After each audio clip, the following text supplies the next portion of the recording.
Hello friends, स्वागत है आपके अपने यूट्यूब चैनल आद्या स्टडी एकेडमी में। ये हमारी सीटेट की मैराथन क्लास तीसरी है। इसके पहले दो बड़ी बड़ी मैराथन क्लासेस डाली जा चुकी हैं 1-1 घंटे की, जहां पे हम लगभग अगर ऑन एवरेज देखा जाए तो 60 से 70 क्वेश्चन की पर क्लास में प्रैक्टिस करते हैं। वो कैसे, आप जब क्लास देखेंगे तो आपको समझ में आ जाएगा। और 3-4 क्लासेस आपकी ऐसी डाली जा चुकी हैं जहाँ पे हम NCERT के क्वेश्चन की प्रैक्टिस किए हैं, साथ ही PYQ के क्वेश्चन की प्रैक्टिस किए हैं। आज की क्लास में भी NCERT और PYQ क्वेश्चन है। आज की क्लास में हम मेनली 2024 में जो एग्ज़ाम हुआ है पेपर सेकंड, वहाँ पे पेपर सेकंड के साइंस का कंप्लीट सॉल्यूशन देखने वाले हैं 2024 वाले एग्ज़ाम का। और उसके पहले जो क्लासेस आपकी 6-7 डली हैं उसमें हम 2011 से लेकर 2022 तक जो कि सीटेट में पूछे गए प्रश्न हैं उनको सॉल्व किए हैं। और उसके अलावा NCERT के क्वेश्चन, क्योंकि अभी आप आज की क्लास भी देखेंगे ना तो कुछ प्रश्न ऐसे हैं जो कि एज इट इज़ आपके NCERT से ही उठा लिए गए हैं। जो NCERT में स्टेटमेंट दिया रहता है कि बूझो ने पहली से ऐसा बोला, तो वैसे ही स्टेटमेंट वाले क्वेश्चन आपके सीटेट एग्जाम में पूछे गए हैं 2024 में ही। आज की क्लास में हम उन्हीं प्रश्नों को सॉल्व करने वाले हैं। तो ये प्रश्न आपके एग्जाम के लिए बहुत महत्वपूर्ण है, ये क्लास आपके एग्जाम के लिए बहुत महत्वपूर्ण है। तो इस क्लास में लास्ट तक जरूर बने रहिए। चलिए स्टार्ट करते हैं आज के सेशन को, देखते हैं हमारा पहला प्रश्न क्या है। तो आज का हमारा पहला प्रश्न है, अगर हम ऐसा रखेंगे तो ये प्रश्न छोटा दिखेगा क्योंकि लेंदी प्रश्न पूछे जाते हैं ना आपके सीटेट एग्जाम में। तो पहले हम क्वेश्चन देख लेते हैं, उसके बाद इसके ऑप्शन देखेंगे। तो यहाँ पे बोला है कि पदार्थ X का ऑक्साइड जल से अपक्रिया करके एक अन्य पदार्थ Y बनाता है। यानी X क्या करता है, जल से अपक्रिया करता है H2O से और एक पदार्थ बनाता है जिसका नाम Y है। ठीक है, Y बनाता है। और ऑक्सीजन जो Y है ये ऑक्सीजन से अपक्रिया करता है और एक Z बनाता है। ये क्या करता है, ऑक्सीजन से अपक्रिया करता है और एक नया पदार्थ बनाता है जेड। ठीक है, और यह परीक्षण किया गया, मतलब ऐसा ऑब्जर्व किया गया कि जो वाई है वो नीले लिटमस को लाल कर देता है। ध्यान से रखिएगा, ध्यान दीजिएगा स्टेटमेंट को कि जो वाई है ये क्या करता है, ब्लू लिटमस को, नीले लिटमस को क्या कर देता है, रेड में परिवर्तित कर देता है, लाल में परिवर्तित कर देता है। अब बताइए XYZ क्या है, यहाँ पे पूछा है जो XYZ है वो क्या है। ठीक है, अब हम पढ़ते हैं ऑप्शन को। ऑप्शन पहला क्या है, यहाँ पे चारों ऑप्शन को देखते हैं। ठीक है, X एक धातु है, Y प्रकृति में अम्लीय है और Z क्षारीय है। X एक धातु है, Y प्रकृति में क्षारीय है और Z अम्लीय है। X एक धातु है, Y प्रकृति में अम्लीय है और Z एक क्षारीय है। X एक अधातु है, Y प्रकृति में अम्लीय है और Z भी अम्लीय है। क्या बोला कि X क्या करता है, H2O से क्रिया करता है और Y बनाता है। फिर Y है ये O2 से क्रिया करता है, ऑक्सीजन से क्रिया करता है, Z बनाता है। ठीक है, वाई क्या बनाता है, जेड बनाता है। और जो वाई है ये क्या करता है, नीले लिटमस को किस में बदल देता है, लाल में बदल देता है। ठीक है, अब पूछा है एक्स वाई और जेड क्या है, ये तीनों क्या हैं। तो अब एक बात बताइए कि जब एक्स, क्या बोला है कि एक्स का ऑक्साइड पानी के साथ क्रिया करता है और वाई बनाता है। ठीक है, और वाई जो है ये वाई क्या करता है, नीले लिटमस को लाल कर देता है। अब नीले लिटमस को लाल करने की प्रकृति किस में होती है, तो किस में होती है, अम्ल में होती है कि नहीं होती। अम्ल क्या करता है, नीले लिटमस को लाल में परिवर्तित कर देता है। मतलब वाई क्या है, एक अम्ल है। पर कौन सा ऐसा पदार्थ होता है जो पानी के साथ रिएक्ट करेगा तो अम्ल बनाएगा। अब वाई का तो पता चल गया कि वाई क्या है, वाई एसिड है, अम्ल है। अब कौन सा ऐसा पदार्थ है जो कि वाटर के साथ रिएक्ट करेगा, ऑक्सीजन के साथ रिएक्ट करेगा तो क्या बनाएगा, अम्ल बनाएगा। तो ऐसे प्रकृति किस में होती है, धातुओं में होती है, सॉरी किस में होती है, अधातुओं में होती हैं। जो अधातु होते हैं ना वो जल के साथ जब अपक्रिया करते हैं तो एक अम्लीय ऑक्साइड का निर्माण करते हैं, एक अम्लीय विलयन का निर्माण करते हैं। अब वाई एक अम्ल है, जब अम्ल ऑक्सीजन के साथ अपक्रिया करता है ना तब ये अम्लीय ऑक्साइड ही बनाता है। तो यानी अगर वाई एक अम्ल है तो जो जेड बनेगा यह भी कैसा होगा, अम्लीय होगा। अम्ल जब ऑक्सीजन के साथ क्रिया करता है, O2 के साथ क्रिया करता है तो यह अम्लीय ऑक्साइड का निर्माण कराएगा। यानी जो जेड है ये भी क्या होगा, अम्लीय होगा। और एक्स क्या होगा, अधातु, क्योंकि अधातु ही जब वाटर के साथ रिएक्ट करता है तो अम्ल को बनाता है।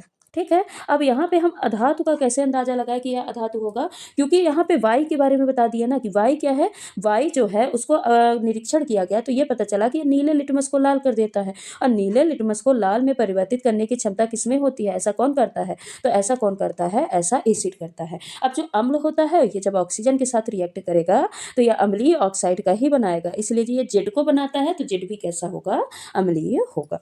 ठीक है, चलते हैं अगले प्रश्न पे। निम्न में से क्या होने की संभावना है जब सोडियम ब्रोमाइड के विलयन में क्लोरीन गैस को प्रवाहित किया जाता है? विस्थापन अवक्रिया से सोडियम क्लोराइड का बनना, ऊर्ध्वपातन से शुद्ध सोडियम प्राप्त करना, अपघटन द्वारा सोडियम क्लोराइड का निर्माण। कोई अवक्रिया नहीं होगी। क्या होगा जब सोडियम ब्रोमाइड के विलयन में क्लोरीन गैस प्रवाहित की जाती है? देखिए क्या बोला है, सोडियम ब्रोमाइड यानी NaBr के जब विलयन में कौन सी गैस प्रवाहित की जाती है? Cl2 क्लोरीन गैस प्रवाहित की जाती है। तो किसका निर्माण होता है ये पूछा है। तब क्या होगा, क्योंकि जो क्लोरीन होता है ना, ये दोनों क्या है? हैलोजन तत्व हैं। क्या है? हैलोजन तत्व है। पर क्लोरीन क्या होता है? ब्रोमीन से अधिक अवक्रियाशील होता है। क्या होता है? अधिक अवक्रियाशील होता है। अधिक अवक्रियाशील होने के कारण ये क्या करेगा? ब्रोमीन को उसकी जगह से विस्थापित कर देगा और विस्थापित करके क्या बना देगा? 2NaCl यानी सोडियम क्लोराइड का निर्माण कर लेगा और ब्रोमीन गैस को क्या कर देता है? रिलीज कर देता है, निकाल देता है। तो क्या होगा, जब भी सोडियम ब्रोमाइड में क्लोरीन गैस प्रवाहित की जाएगी तो क्लोरीन गैस अधिक क्रियाशील होती है एज कम्पेयर टू ब्रोमीन। तो है दोनों हैलोजन ही, पर ये अधिक क्रियाशील होती है ब्रोमीन के कंपैरिजन में, इसलिए ब्रोमीन को उसकी जगह से विस्थापित करके क्या कर देती है? विस्थापित कर देती है और सोडियम क्लोराइड को बनाती है। तो बताइए क्या कोई अपक्रिया नहीं होगी? तो ये गलत हो जाएगा क्योंकि अपक्रिया हुई है। अपघटन द्वारा सोडियम क्लोराइड का निर्माण, यहाँ पे अपघटन मतलब क्या होता है?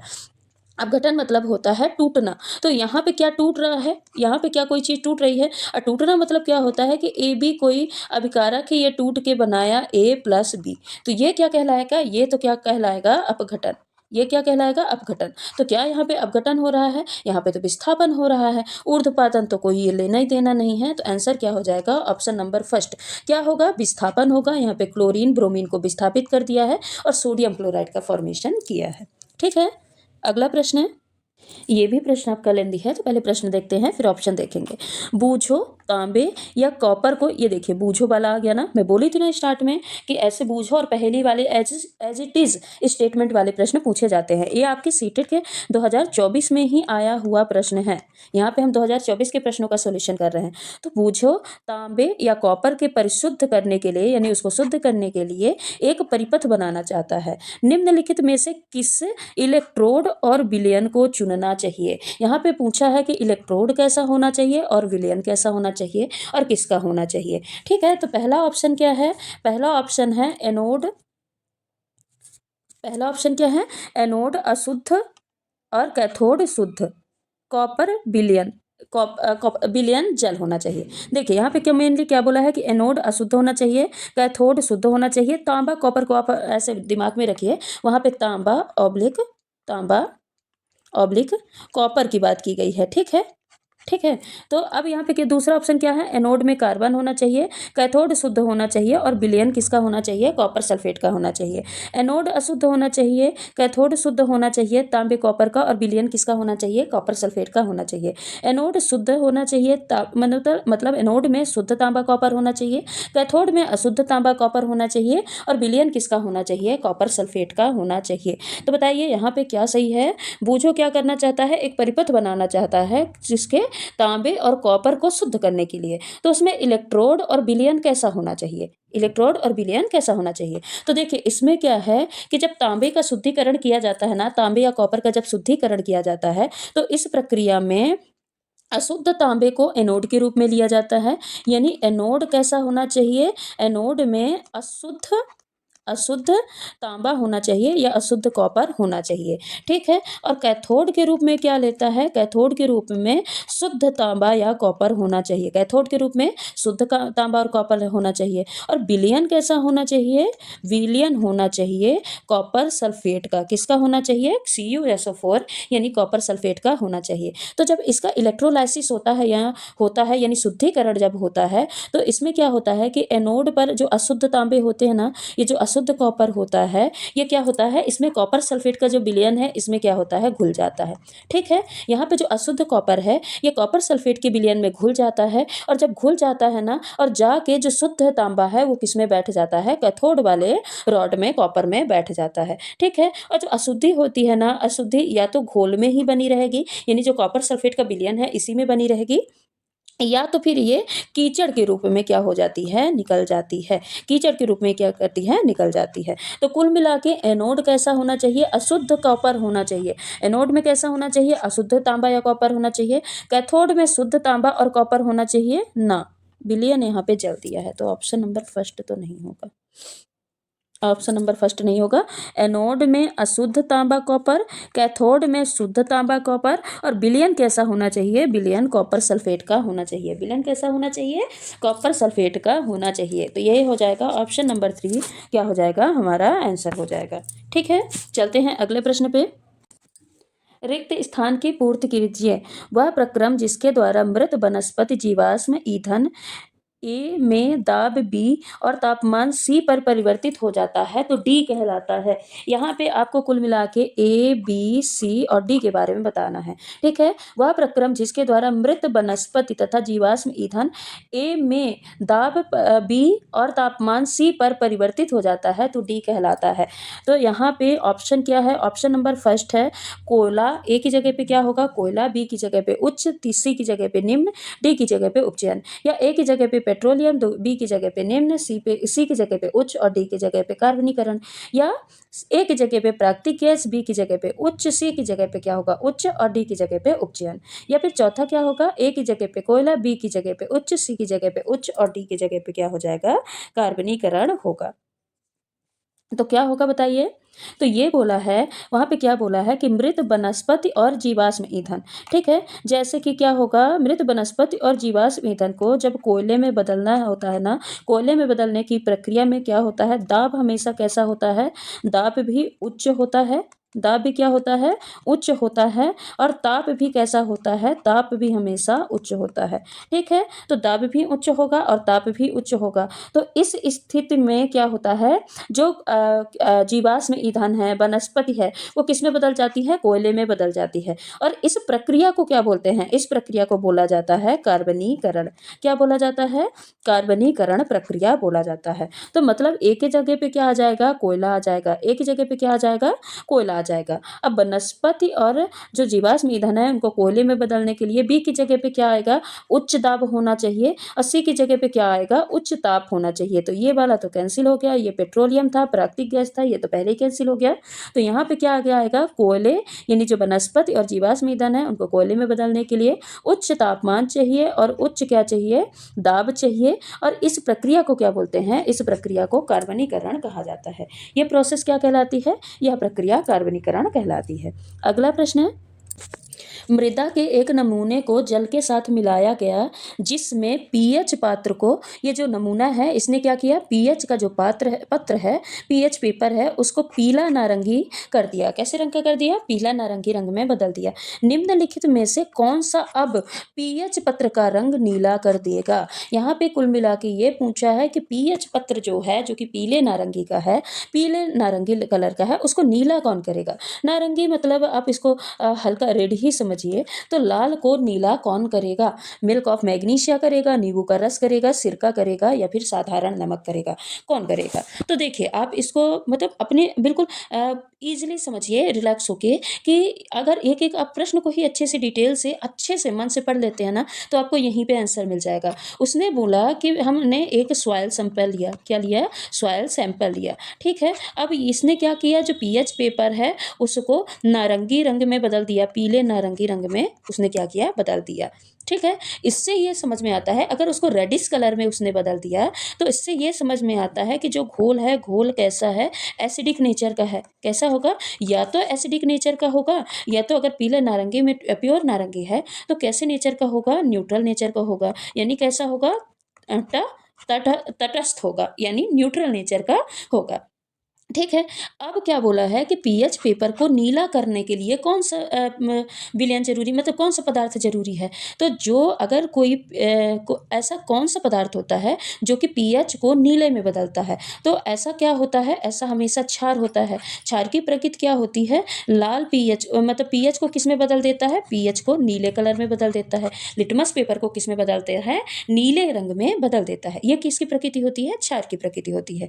यानी अब इस पीएच पत्र को नीले रंग में बदलने के लिए किसी न किसी क्षार की आवश्यकता होगी। तो बताइए नींबू का रस ये क्या क्षार है? नहीं। सिरका क्षार है? नहीं। साधारण नमक क्षार है? नहीं।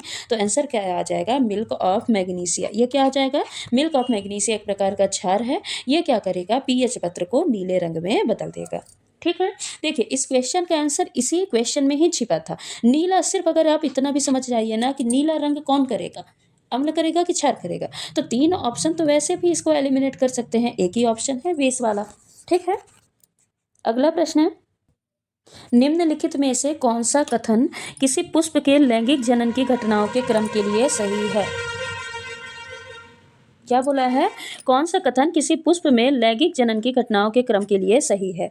परागण के पश्चात और भ्रूण के विकसित होने के पूर्व नवोद्भिद बनता है। नवोद्भिद मतलब क्या होता है? New plant.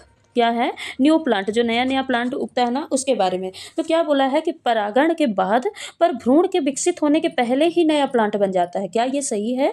परागण के पहले और निषेचन के बाद भ्रूण बनता है। क्या ये सही है? परागण और भ्रूण के विकास के बाद क्या होता है? नवोद्भिद बनते हैं। क्या ये सही है? परागण और नवोद्भिद बनने के पश्चात भ्रूण बनता है। क्या ये सही है? तो सबसे पहले आप क्या लैंगिक जनन की पूरी प्रोसेस समझिए। लैंगिक जनन की प्रोसेस में क्या होता है? सबसे पहले क्या होते हैं? जो पराग कण हैं, पोलन ग्रेन्स हैं, जो पोलन ग्रेन्स हैं, पोलन ग्रेन्स पहले कहाँ जाते हैं? पराग कण जाते हैं नर भाग से मादा भाग में जाते हैं। यानी मेल पार्ट से किस में जाते हैं? फीमेल पार्ट से में जाते हैं, फ्लावर के। ठीक है। फिर वहाँ पे जाते हैं, तब क्या होता है? फीमेल पार्ट में जाने के बाद फर्टिलाइजेशन होता है। क्या होता है? फर्टिलाइजेशन होता है, यानी निषेचन की प्रक्रिया होती है। फर्टिलाइजेशन के बाद क्या होगा? फर्टिलाइजेशन के बाद भ्रूण बनेगा। ठीक है। फिर उसके बाद में भ्रूण बनने के बाद में क्या होता है? एक बीजांड विकसित होता है। ठीक है। क्या बनता है? बीजांड बनता है। बीजांड के बनने के बाद फिर उसमें क्या बनता है? बीज बनता है। फिर बीज क्या होता है? बीज में अंकुरण होता है। बीज में क्या होता है? अंकुरण होता है। उसके बाद क्या बनता है? न्यू प्लांट बनता है। उसके बाद क्या होता है? न्यू प्लांट बनता है। तो कुल मिला के पहले क्या हुआ? यहाँ पे देखिए, पहले हुआ परागकण गए, तो यानी पहले क्या होगा? परागण होगा। परागण के बाद फिर क्या होगा? निषेचन होगा, यानी फर्टिलाइजेशन होगा। फिर फर्टिलाइजेशन के बाद क्या होगा? उसके बाद भ्रूण बनेगा। और फिर भ्रूण के बाद क्या होगा? एक नए प्लांट का, न्यू प्लांट का क्या होगा? विकास होगा। नए प्लांट का क्या होगा? विकास होगा। तो यानी पहले परागण के पश्चात भ्रूण विकसित के होने के पूर्व, ये तो क्या हो जाएगा? गलत हो जाएगा। परागण के पहले और निषेचन के पश्चात, ये भी गलत हो जाएगा। परागण और भ्रूण विकास के बाद नया प्लांट बनता है, यही ऑप्शन क्या हो जाएगा? सही हो जाएगा। ठीक है। अगला प्रश्न है, निम्नलिखित में से कौन सा कथन अंतःस्रावी ग्रंथियों के विषय में सत्य नहीं है? यहाँ पे पूछा है एंडोक्राइन्स जो ग्लैंड होती हैं उनके बारे में कौन सा स्टेटमेंट सही नहीं है? अग्नाशय और अधिवृक्क अंतःस्रावी ग्रंथियां हैं। अंतःस्रावी ग्रंथियां वाहिनियों द्वारा हार्मोन का स्राव करती हैं। पीयूष ग्रंथि मस्तिष्क से जुड़ी है। अंतःस्रावी ग्रंथियां हार्मोन का स्राव करती हैं। इनमें से कौन सा कथन है जो कि गलत है? तो जो अग्नाशय होती है, पैंक्रियाज है, और अधिवृक्क ग्रंथि है, दोनों क्या है? अंतःस्रावी ग्रंथियां हैं। तो ये क्या हो जाएगा? सही हो जाएगा। अंतःस्रावी ग्रंथियां वाहिनियों के द्वारा हार्मोन का स्राव करती हैं, तो यही ऑप्शन क्या है? गलत है। इसीलिए ये हमारा करेक्ट आंसर है। क्योंकि जो अंतःस्रावी ग्रंथियां होती हैं ना, जो अंतःस्रावी ग्रंथियां होती हैं, यहीं पे देख लेते हैं। अंतःस्रावी, तो जो एंडोक्राइन ग्लैंड होती हैं, इनमें वाहिनियां ये डक्टलेस होती हैं। कैसी होती हैं? डक्टलेस। इसमें हार्मोन के स्रावण के लिए डक्ट नहीं पाए जाते हैं। ये डायरेक्ट किस में हार्मोन को स्राव करती हैं? ब्लड में डायरेक्ट ये अपने हार्मोन को स्राव करती हैं और टारगेट ऑर्गन तक पहुंचाती हैं। और जो अंतःस्रावी ग्रंथियां होती हैं, ये क्या करती हैं? इनका प्रभाव तो धीरे धीरे होता है। जो प्रभाव होता है वो धीरे धीरे होता है, मतलब इतना जल्दी प्रभाव नहीं दिखाती हैं। पर जो प्रभाव रहता है ना, वो कैसा रहता है? लंबे समय के लिए रहता है। कैसा रहता है? लंबे समय तक रहता है। और ये क्या करती हैं? वृद्धि और विकास को क्या करती हैं? नियंत्रण करती हैं। ठीक है। वृद्धि और विकास को नियंत्रित करती हैं।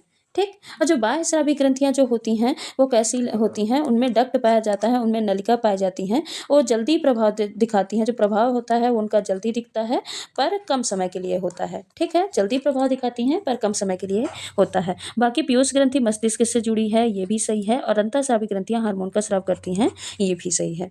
अगला प्रश्न है, सूक्ष्म जीव हमारे लिए लाभदायी और हानिकारक दोनों हो सकते हैं।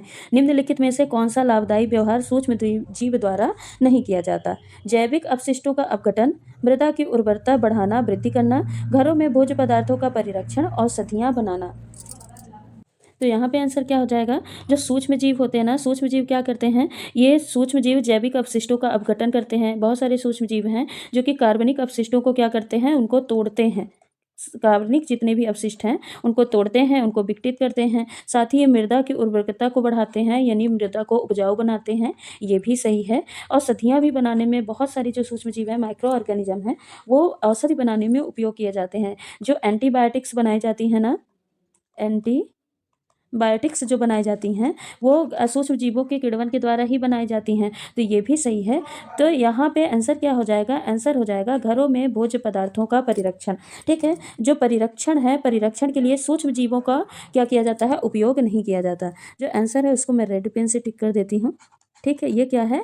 ये है हमारा आंसर। परिरक्षण के लिए सूक्ष्म जीवों का उपयोग नहीं किया जा सकता है। कुछ कंडीशन में किया जाता है, जैसे किण्वन वगैरह किया जाता है, फर्मेंटेशन जब किया जाता है, ठीक है, तो कुछ कंडीशन में किया जाता है, पर हमेशा नहीं किया जाता है। बाकी परिरक्षण के लिए जैसे किसी चीज़ को उबालना, ठीक है, ये परिरक्षण के तरीके हैं। किसी चीज़ को फ्रीज करना, उसको जमाना, फ्रीजर में रख के हम खाद्य पदार्थों को संरक्षित कर सकते हैं। उबाल के उनके बैक्टीरिया वायरस को मार के संरक्षित करते हैं। उसके अलावा एयर टाइट डिब्बे में बंद करना, एयर टाइट डिब्बे में क्या करना?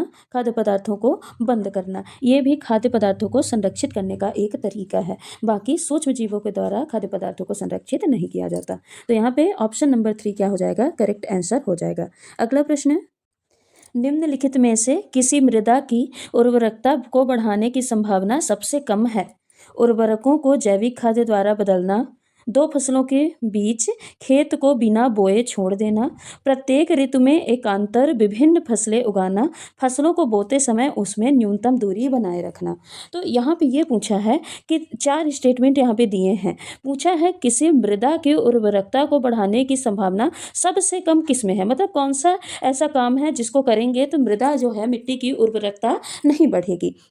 ठीक है, तो उर्वरकों को जैविक खाद द्वारा बदलना, तो इसके द्वारा तो बढ़ेगी, है ना? तो फसलों के मतलब जब भी क्या बोलते हैं, उर्वरक है, उर्वरक की जगह में अगर हम जैविक खाद का प्रयोग करते हैं तो ये क्या करती हैं? प्राकृतिक रूप से पोषक तत्वों को जोड़ती है मिट्टी में, और मिट्टी में जोड़ने के बाद क्या करती है? मिट्टी को उपजाऊ बनाती है। ठीक है, ये क्या करती है? मिट्टी को उपजाऊ बनाती है। और दो फसलों के बीच खेत को बिना बोए छोड़ देना, तो ऐसा करने से भी मिट्टी की उर्वरकता क्या होती है? बढ़ती है, जिसको बोलते हैं परती छोड़ना। परती छोड़ना मतलब क्या होता है कि जब भी एक फसल बोए ना, फिर एक सीजन में खेत को बिना बोए ही छोड़ दिए, फिर दूसरे सीजन में जाके उसको बोए। ठीक है, तो इसमें क्या होता है? पोषक तत्वों की पूर्ति करती है, और ऐसे में जो पोषक तत्व हैं उनका क्षय नहीं होता, उनकी पूर्ति बनी रहती है। तीसरा है प्रत्येक ऋतु में एकांतर विभिन्न फसलों को उगाना। देखो क्या होता है कि एक सीजन में हम एक फसल उगा लिए, फिर दूसरे सीजन में हम दूसरी फसल उगा लिए। ठीक है, सेम फसल लगातार एक ही मिट्टी में नहीं उगाना चाहिए। इससे क्या होता है? देख लिए, मान लीजिए कोई एक फसल है, धान ही है, जिससे चावल की खेती बोलते हैं। तो जब धान को उगाते हैं तो इसमें क्या है? ये एक स्पेसिफिक न्यूट्रिशन की इसको ज़रूरत पड़ती है। ठीक है, न्यूट्रिएंट्स की, इसको स्पेसिफिक न्यूट्रिएंट्स की ज़रूरत पड़ती है। अगर हम उसी मिट्टी में सिर्फ चावल ही उगा रहे हैं, तो जो इस धान को जो न्यूट्रिएंट्स की ज़रूरत पड़ती है, ये क्या करेगी? उन्हीं पोषक तत्वों को अवशोषित करती रह जाएगी, जिससे क्या होंगे? एक समय बाद पोषक तत्व कम हो जाएंगे और फिर बाद में धान की खेती नहीं होगी। क्यों? क्योंकि इसको जिस पोषक तत्व की ज़रूरत थी वो पोषक तत्व तो मिट्टी में अब खत्म हो चुके हैं वहाँ पे। इसको क्या बोलते हैं? इसको बोलते हैं फसल चक्र। क्या बोला जाता है? इसको फसल चक्र बोला जाता है। ठीक है, जिससे क्या होता है कि हम सीजन बाय सीजन दूसरी फसल उगाते रहते हैं, जिससे कि न्यूट्रिएंट्स की कमी नहीं होती है, और जो फसल होते हैं, फसल हेल्दी होते हैं और उसमें कोई बीमारी नहीं होती है। ठीक है, फसलों को बोते समय उनमें न्यूनतम दूरी बनाए रखना। जब भी फसल को बोते हैं तो उनमें न्यूनतम दूरी बनाने से क्या मिट्टी की उर्वरकता में कोई फर्क पड़ता है? तो नहीं पड़ता। यहाँ पे क्या पूछा है? संभावना सबसे कम है, तो इसी में फसलों को बोते समय न्यूनतम दूरी बनाए रखना, इसमें मिट्टी की कोई उर्वरकता पे कोई खास प्रभाव नहीं पड़ता है। ऐसा इसलिए करते हैं ताकि जो सनलाइट है ना, सूर्य की रोशनी क्या रहे? सूर्य की रोशनी पड़ती रहे, किसमें, जो प्लांट हैं सभी प्लांट में सूर्य की बराबर रोशनी पड़ती रहे, क्योंकि अगर हम बहुत पास पास पास पास बीज डाल दिए तो प्लांट क्या होंगे, पास पास में उगेंगे, जिससे क्या होगा, सूर्य की रोशनी पूरे प्लांट में हर जगह बराबर नहीं फैल पाएगी। तो सूर्य की रोशनी एक तो बराबर सभी प्लांट में बराबर नहीं मिल पाएगी। दूसरा क्या होंगे, ये एक दूसरे को ओवरलैप करेंगे, यानी एक दूसरे पे ये क्या करेंगे, टिकेंगे, जिससे क्या होंगे, प्लांट जो हैं वो बौने रह जाएंगे, ज़्यादा उनमें ग्रोथ नहीं हो पाएगी, ज़्यादा वो फ्रूट नहीं दे पाएंगे। तो इसलिए बोते समय उसमें कुछ ना कुछ न्यूनतम दूरी बनाए रखते हैं, बाकी इससे मिट्टी की उर्वरकता पे कोई खास प्रभाव नहीं पड़ता। तो आंसर क्या हो जाएगा, आंसर हो जाएगा ऑप्शन नंबर 4। अगला प्रश्न है, मेढकों में कायांतरण के प्रक्रम के लिए कौन सा हार्मोन उत्तरदायी है? एड्रिनलिन है, वृद्धि हार्मोन है, थायरॉक्सिन हार्मोन है या फिर इंसुलिन हार्मोन है? तो आंसर क्या हो जाएगा, थायरॉक्सिन हार्मोन। जो थायरॉक्सिन हार्मोन होता है ना, ये किसके द्वारा निकलता है, तो ये थायराइड ग्रंथि के द्वारा निकलता है। किसके, थायराइड ग्लैंड के द्वारा ये हार्मोन निकलता है। और इस हार्मोन का काम क्या होता है, तो ये हार्मोन क्या करता है, ग्रोथ कराता है, यानी वृद्धि और विकास कराता है। उसके अलावा बीएमआर को मैनेज करता है, यानी जो बेसल मेटाबॉलिक रेट होते हैं उनको नियंत्रित करने का काम करता है। और जो टेडपोल है ना, टेडपोल को एक कंप्लीट यानी वयस्क मेढक में बदलने का काम करता है, मेढक में बदलने का काम करेगा। यानी इसका काम किसका है, कायांतरण का भी ये काम करता है। कौन, थायरॉक्सिन हार्मोन। वहीं पे एड्रिनलिन हार्मोन क्या है, एड्रिनलिन और जो नॉन एड्रिनलिन दो हार्मोन होते हैं, ये एड्रिनल ग्लैंड से निकलते हैं। ये क्या करते हैं, ये इमरजेंसी में, आपातकालीन सिचुएशन में काम करते हैं। आपातकालीन इमरजेंसी सिचुएशन में ये क्या करते हैं, काम करते हैं। इसीलिए इसको क्या बोलते हैं, लड़ो उड़ो हार्मोन भी बोला जाता है। डर के कंडीशन में, भय है, क्रोध है, ठीक है, उस कंडीशन में ये क्या करते हैं, ये एड्रिनलिन हार्मोन काम करते हैं। वृद्धि हार्मोन क्या है, ये पीयूष ग्रंथि से निकलने वाला हार्मोन है, ग्रोथ हार्मोन। ये क्या करता है, बॉडी में वृद्धि और विकास को करवाता है, ठीक है, वृद्धि विकास को नियंत्रित करता है। वहीं पे इंसुलिन हार्मोन, ये अग्नाशय ग्रंथि से निकलने वाला है और ये क्या करता है, बॉडी में ग्लूकोज लेवल को मेंटेन करता है। जो एक्स्ट्रा ग्लूकोज होता है बॉडी में ना, उसको किस में बदल देता है, उसको ग्लाइकोजन में बदल देता है, ठीक है, उसको किस में बदल देता है, ग्लाइकोजन में बदल देता है। तो ये चारों हार्मोन के काम हो गए। अगला प्रश्न है, निम्नलिखित में से कौन सा कथन सही है? क्रिस्टलन यानी क्रिस्टलाइजेशन एक रासायनिक परिवर्तन है, प्रकाश संश्लेषण एक रासायनिक परिवर्तन है, फल का पक्वन यानी फल जो पकता है, फलों का पकना, ये क्या है, भौतिक परिवर्तन है, दूध से दही बनना एक रासायनिक परिवर्तन है। तो पहले से हम देखते हैं जो क्रिस्टलाइजेशन प्रक्रिया होती है, क्या एक रासायनिक परिवर्तन है? नहीं। तो ये कैसा परिवर्तन होता है, ये एक प्रकार का भौतिक परिवर्तन होता है, फिजिकल चेंज होता है। केमिकल और फिजिकल चेंज दोनों की क्लासेस, आपकी थ्योरी क्लासेस यहीं पे अध्यय स्टडी एकेडमी यूट्यूब चैनल पे एक प्लेलिस्ट में आपकी सीटेट की सारी थ्योरी क्लासेस डली हैं, वहाँ पे हमने फिजिकल और केमिकल चेंज पढ़ा है, वहाँ से जाके थ्योरी क्लासेस देख सकते हैं। तो ये क्या है, एक प्रकार की भौतिक परिवर्तन है, क्या है, फिजिकल चेंज है, क्योंकि इसमें क्या है, जो पदार्थ है ना उसका रासायनिक संगठन नहीं चेंज होता। यानी मान लेते हैं कि अगर वाटर है, वाटर को हम जमाते हैं, उसको फ्रीज करते हैं, उसका क्रिस्टलाइजेशन करते हैं, तो उसमें उसका रासायनिक संगठन H2O से मिलकर बना है, तो बर्फ भी H2O ही रहेगा, उसका रासायनिक संगठन नहीं बदलता है, ठीक है, इसीलिए इसको क्या बोलते हैं, भौतिक परिवर्तन। प्रकाश संश्लेषण एक रासायनिक परिवर्तन है, तो ये बिल्कुल करेक्ट है, क्योंकि इसमें क्या होता है, इस प्रकाश संश्लेषण में क्या होता है, CO2 है, CO2 और H2O मिलके क्या बना देते हैं, ग्लूकोज बना देते हैं, C6H12O6 बना देते हैं।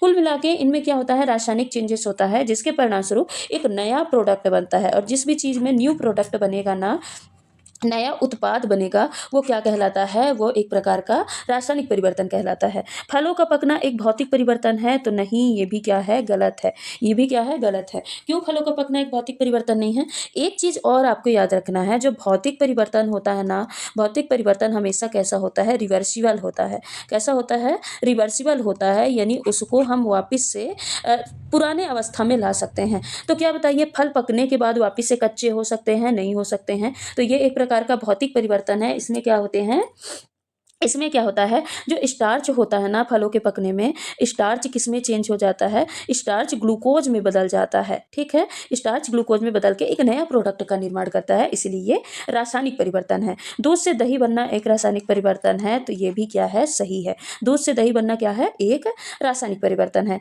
ना। इसमें क्या होते हैं, कुछ बैक्टीरिया द्वारा दूध का क्या होता है, फर्मेंटेशन होता है, किण्वन होता है, जिससे उसमें लैक्टिक एसिड का फॉर्मेशन होता है, लैक्टिक एसिड का फॉर्मेशन होता है और दही बन बन जाता है। तो यानी क्या कौन सा सही है, बी और डी सही है। हो सकता है इसका कूट भी दिया, हाँ ये दिया है, ए और बी सही है, बी और सी डी सही है, बी और सी सही है, या सी और डी सही है। तो आंसर क्या हो जाएगा, आंसर हो जाएगा ऑप्शन नंबर 2 यानी बी और डी सही है। अगला प्रश्न है, जब बर्फ 0 डिग्री सेल्सियस पर पिघलती है तो तापमान बढ़ता है, घटता है, समान रहता है, पहले घटता है फिर बढ़ता है। देखो जब बर्फ 0 डिग्री सेल्सियस पर पिघलती है ना, तब उसका तापमान क्या रहता है, समान रहता है। ऐसा क्यों, क्योंकि देखो जब बर्फ है, ये कोई सॉलिड है, ठीक है, जब ये बर्फ पिघलती है, लिक्विड बनती है, इसके पार्टिकल दूर दूर करती है, तब क्या होता है, जो भी टेम्परेचर होता है ना, जो भी तापमान होता है, ये तापमान किस में यूज होता है, ये तापमान अवस्था परिवर्तन में यूज होता है। किस में यूज होता है, अवस्था परिवर्तन में। अब अवस्था परिवर्तन में क्या होगा, यानी जो पार्टिकल्स दूर दूर है ना, तब उसमें क्या है, जो बंध है, एक टाइट बंध बना है, ठीक है, एक स्ट्रॉन्ग बंध उसमें बना है। तो ये क्या करती है, उस बंध को तोड़ने का काम करती है। तो जो टेम्परेचर दिया जाता है ना, ये क्या करता है, बंध को तोड़ने का काम करता है। बंध टूटेगा तभी तो पार्टिकल दूर दूर जाएंगे, और जब पार्टिकल दूर दूर जाएंगे तो वही तो क्या कहलाएगा, लिक्विड स्टेट कहलाएगा। तो उसमें क्या होता है, तापमान समान रहता है, टेम्परेचर नहीं बदलता, जो भी तापमान दिया जाता है वो बंध तोड़ने का काम करता है, यानी पार्टिकल को दूर दूर करने का काम करता है। ठीक है, अगला प्रश्न है, द्रव्य में डूबे बिंब पर उत्प्लावन बल कार्य करता है। ऊर्ध्वमुखी दिशा में, अधोमुखी दिशा में, सभी दिशाओं में तरल की सतह के समांतर। उत्प्लावक बल कैसे काम करता है, तो उत्प्लावक बल हमेशा ऊर्ध्वमुखी दिशा में यानी ऊपर के डायरेक्शन में काम करता है। ऊर्ध्वमुखी दिशा मतलब क्या होता है, ऊपर की ओर, क्या होता है, ऊपर की ओर काम करता है। और उत्प्लावक बल जो होता है, ये आर्किमिडीज के सिद्धांत से है। उत्प्लावक बल जितना द्रव विस्थापित करेगा ना, द्रव जितना विस्थापित होगा, उतना ही उत्प्लावक बल द्रव किस पे लगाता है, वस्तु पे लगाता है। ठीक है, तो उत्प्लावक बल हमेशा क्या होता है, ऊपर की दिशा में होता है, यानी ये ग्रेविटी के क्या होता है, ऑपोजिट होता है। ग्रेविटी के कैसे लगता है, ऑपोजिट डायरेक्शन में लगता है। अगला प्रश्न है, S1 स्वपरागण केवल द्विलिंगी पुष्पों में हो सकता है, और S2 क्या दिया है, पर परागण केवल एक लिंगी पुष्पों में हो सकता है। तो S1 और S2 दोनों सही हैं, S1 और S2 दोनों गलत हैं। S1 सही है पर S2 गलत है, S1 सही है गलत है पर S2 सही है। तो देखिए S1 स्टेटमेंट क्या बोला है, स्वपरागण केवल द्विलिंगी पुष्पों में होता है। तो S1 तो बिल्कुल सही है। क्यों सही है, क्योंकि स्वपरागण क्या होता है ना, सेल्फ पॉलिनेशन क्या होता है। इसमें क्या होता है, मान लेते हैं एक कोई ये फ्लावर है, ठीक है, ये एक कोई फ्लावर है, ठीक, तो इसमें क्या है, ये एंथर और फिलामेंट है। तो इसी से पोलन ग्रेन, उसी फ्लावर के एंथर फिलामेंट से पोलन ग्रेन एंथर से जाके उसी फ्लावर के मादा पार्ट में जाते हैं, तो उसको क्या बोलते हैं, उसको बोलते हैं स्वपरागण। यानी परागकण का उसी पुष्प के मादा पार्ट में जाना, यानी किस में जाना, वर्तिकाग्र में जाना। किसमें जाना, वर्तिकाग्र में जाना। तो उसको क्या बोलते हैं, उसको बोलते हैं स्वपरागण। और स्वपरागण के लिए ना हमेशा द्विलिंगी पुष्प होना चाहिए। द्विलिंगी पुष्प मतलब क्या होता है, जिसमें मादा और नर पार्ट दोनों हो, ठीक है, मादा और नर दोनों हो। लेकिन क्रॉस पॉलिनेशन क्या होता है, क्रॉस पॉलिनेशन, ठीक है, क्रॉस पॉलिनेशन क्या होता है, क्रॉस पॉलिनेशन में एक पुष्प का परागकण दूसरे पुष्प के वर्तिकाग्र पे, दूसरे मतलब प्लांट के पुष्प में, दूसरे प्लांट के पुष्प के वर्तिकाग्र से जाके मिलता है, उसको क्या बोलते हैं, क्रॉस पॉलिनेशन बोलते हैं। और यह एक लिंगी पुष्पों पे नहीं होता है, ये कैसे द्विलिंगी पुष्पों पे होता है, सॉरी, केवल एक लिंगी पुष्पों पे नहीं होता है, ये एक लिंगी पुष्पों पे ही भी होता है। मेनली किस पे होता है, एक लिंगी पुष्पों में, यानी एक फ्लावर में एक ही पार्ट हो, या तो मेल पार्ट हो, या तो मादा पार्ट हो, या तो फिर नर पार्ट हो, ठीक है। पर केवल और केवल एक लिंगी पुष्पों में नहीं होता है, यह द्विलिंगी पुष्पों में भी हो सकता है। इसलिए S1 तो सही है पर S2 क्या है, गलत है। S1 सत्य और S2 क्या है, असत्य है। ऑप्शन नंबर 3 क्या हो जाएगा, सही आंसर हो जाएगा। ठीक है, अगला प्रश्न, निम्नलिखित में से कौन सा कथन सही है।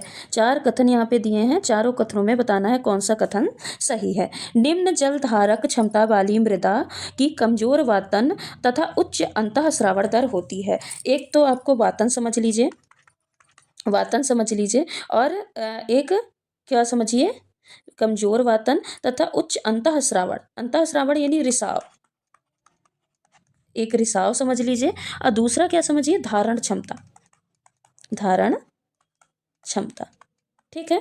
धारण क्षमता। वातन मतलब क्या होता है? वातन मतलब होता है पार्टिकल्स के बीच में स्पेस। रिसाव क्या होता है? पानी को धारण क्षमता क्या होती है? पानी को रोकने की क्षमता, पानी को अपने आप में एब्जॉर्ब करने की रोक क्षमता क्या कहलाती है? धारण क्षमता। रिसाव क्या है? पानी का बहाव, है ना, पानी का बहाव, कितनी तेजी से पानी उसमें से निकल जाता है, ये क्या कहलाता है? रिसाव। तो जो निम्न जल धारक क्षमता वाली मृदा होती है, यानी जिनकी जल धारण क्षमता कम होती है, उनमें कमजोर वातन होता है, क्या उनमें स्पेस कम होता है, और उच्च अंतःस्रावण दर होती है, यानी उनमें रिसाव क्या होता है? ज्यादा होता है।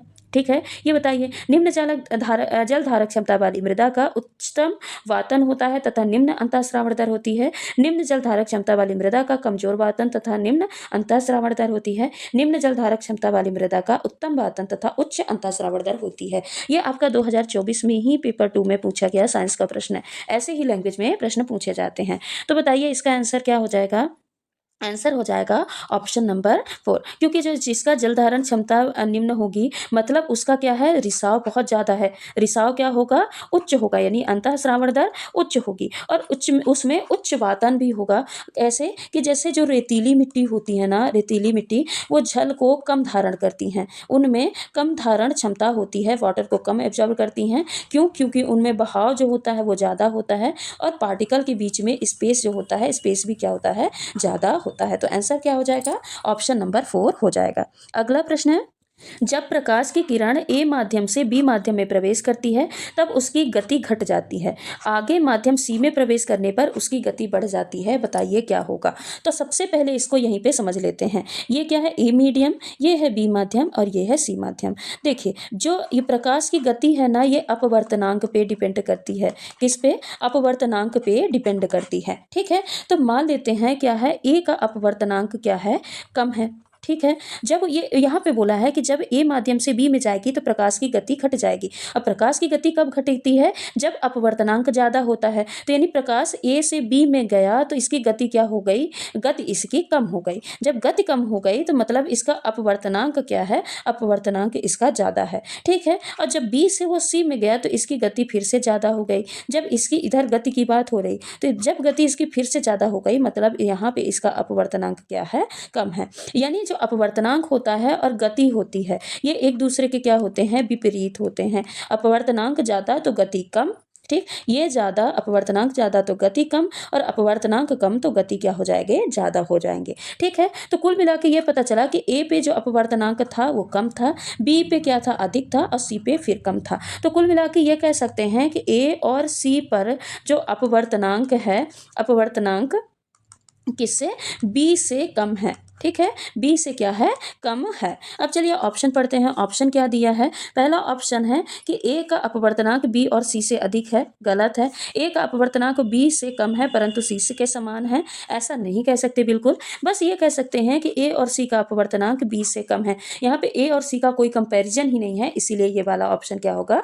गलत होगा। ए बी सी का अपवर्तनांक की तुलना उपरोक्त सूचना के आधार पर नहीं किया जा सकता। क्यों? ए और सी का तुलना बी से तो कर सकते हैं। ठीक है, तो यहाँ पे आंसर क्या हो जाएगा? आंसर हो जाएगा ऑप्शन नंबर 3। अगला प्रश्न है, ए हार्मोन हमारे शरीर में कार्बोहाइड्रेट, प्रोटीन तथा वसा के उपापचय को नियंत्रित करता है। ठीक है, कोई हार्मोन ए है जो कि कार्बोहाइड्रेट, प्रोटीन और वसा के उपापचय को नियंत्रित करता है, और यह बी ग्रंथि से निकलता है, और सी ग्रंथि इसके कामकाज को प्रभावित करती है। तो सबसे पहले ये सब यहाँ पे ये ढूंढना है कि कौन सा हार्मोन है जो कार्बोहाइड्रेट, प्रोटीन और वसा के उपापचय को नियंत्रित करता है। तो ऐसा कौन सा हार्मोन है? तो आंसर क्या आ जाएगा? थायरोक्सिन। अभी हमने पढ़ा है कि जो थायरोक्सिन होता है वो कार्बोहाइड्रेट, फैट और प्रोटीन के उपापचय को नियंत्रित करता है, यानी बीएमआर को नियंत्रित करता है। दूसरा है, अब थायरोक्सिन हार्मोन है, तो थायरोक्सिन किससे निकलता है? थायराइड ग्रंथि से निकलता है। कहाँ से निकलता है? थायराइड ग्लैंड से निकलता है। और थायराइड ग्लैंड किससे प्रभावित होती है? तो थायराइड ग्लैंड आयोडीन से प्रभावित होती है। आयोडीन की कमी से क्या हो जाता है? हमको क्या हो जाता है? थायरोक्सिन हार्मोन की कमी हो जाएगी, जिससे घीघा वगैरह हो जाता है। ठीक है, तो आंसर क्या हो जाएगा? थायरोक्सिन। थायरोक्सिन हार्मोन किससे निकलता है? थायराइड से। और कौन इसको प्रभावित करता है? तो आयोडीन प्रभावित करता है। इंसुलिन होगा नहीं, एड्रेनलिन होगा नहीं, वृद्धि हार्मोन, यहाँ पे इनकी तो बात ही नहीं की गई है। ठीक है, कार्बोहाइड्रेट, प्रोटीन और वसा की बात की है, तो वृद्धि तो होगा ही नहीं, एड्रेनलिन भी नहीं होगा। इंसुलिन ये शुगर से रिलेटेड है, ये कोई कार्बोहाइड्रेट, फैट इससे रिलेटेड, उनके उपापचय से रिलेटेड नहीं है। तो यहाँ पे आंसर क्या हो जाएगा? आंसर हो जाएगा ऑप्शन नंबर 3। तो आज के ये रहे हमारे कुछ इंपॉर्टेंट क्वेश्चन। हर एक प्रश्न से हमने लगभग 3 से 4 प्रश्नों को सॉल्व किया है। तो अगर देखा जाए तो लगभग 50 से 60 प्रश्नों को आज की क्लास में हमने पढ़ा है, और ये वही प्रश्न है जो कि आपके 2024 में एग्जाम में पूछे गए प्रश्न है। अगर आप 2024 का एनालिसिस देखते हैं तो ये प्रश्न आपको जरूर मिल जाएंगे। और यहाँ पे देखिए सारे आपके NCERT से प्रश्न लिए गए हैं, और सारे स्टेटमेंट वाले प्रश्न है, ऐसे छोटे छोटे फैक्ट वाले प्रश्न नहीं पूछे जाते। सारे प्रश्न कैसे पूछे जाते हैं, समझ पे आधारित पूछे जाते हैं। तो ये क्लास आपके लिए बहुत महत्वपूर्ण होगी। इस क्लास में लास्ट तक जरूर इस क्लास को देखिएगा, ठीक है। बाकी इसकी एक प्लेलिस्ट बनी है, आप वहां से जाके सारी मैराथन क्लासेस को कंप्लीट कर सकते हैं, जिससे आपकी साइंस की कंप्लीट तैयारी एग्जाम तक हो जाएगी। तो आज के लिए बस इतना ही। आज की क्लास को यहीं पे समाप्त करते हैं। चैनल पे नए हैं तो चैनल को सब्सक्राइब कर लीजिएगा, वीडियो को लाइक कर दीजिएगा, और नई वीडियो का नोटिफिकेशन पाने के लिए बेल आइकन को जरूर प्रेस करिएगा। धन्यवाद।